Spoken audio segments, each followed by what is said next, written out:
देख लिया और कलेक्शन बनाना देख लिया। इसके अलावा हमने अपने पास रिकॉर्ड इंसर्ट करना देख लिया। ठीक है, अब हमारे पास जो नेक्स्ट टॉपिक आता है वो ये कि भाई हमारे पास अगर कोई यूजर चाहता है रिकॉर्ड को रिट्रीव करना या फेच करवाना, यानी कि शो करवाना रिकॉर्ड को, तो वो हमारे पास किस तरीके से होगा मोंगोडीबी के अंदर। तो चलिए आइए देखते हैं कि हमारे पास किस तरीके से ये काम हो रहा होगा।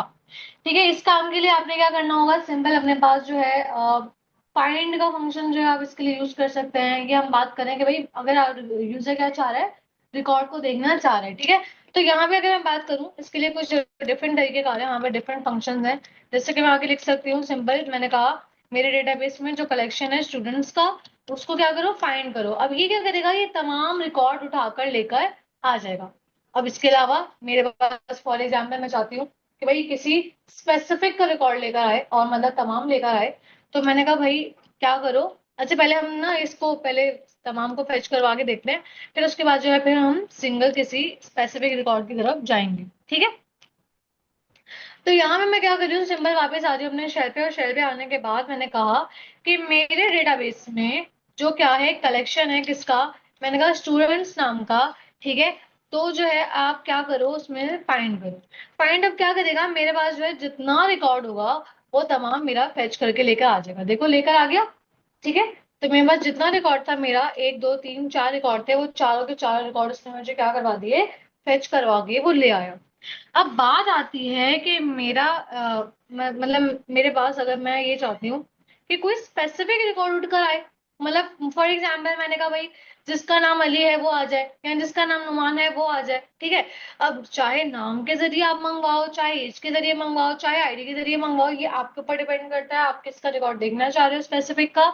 तो ये आपके क्राइटेरिया पे जो है डिपेंड करता है। तो आप उसके लिए क्या करोगे, आप यहाँ पे आओगे, आप बोलोगे आपने कहा डेटाबेस के अंदर जो क्या है आपके पास कलेक्शन है, तो उसमें क्या करो, फाइंड करो, सेम यही रहेगा।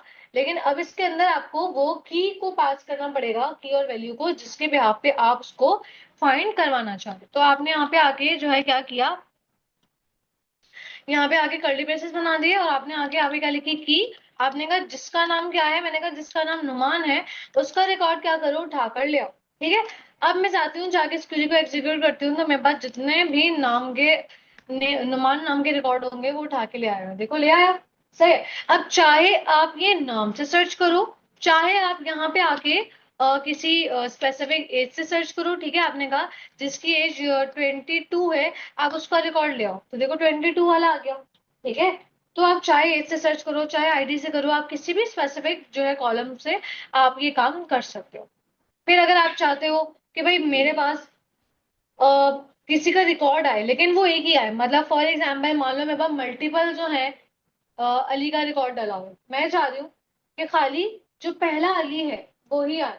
ठीक है, तो आप उसके लिए क्या करोगे, फिर आप चाह रहे हो कि भाई एक ही अली उड़कर आए बाकी ना आए, तो आप यहाँ पे आके लिख दोगे फाइंड वन। तो अब क्या करेगा ये, कि जिसका नाम अली होगा, पहला रिकॉर्ड जिसका नाम अली होगा, वो उसको उठाकर ले आएगा। ठीक है, तो मैं यहाँ पे आती हूँ।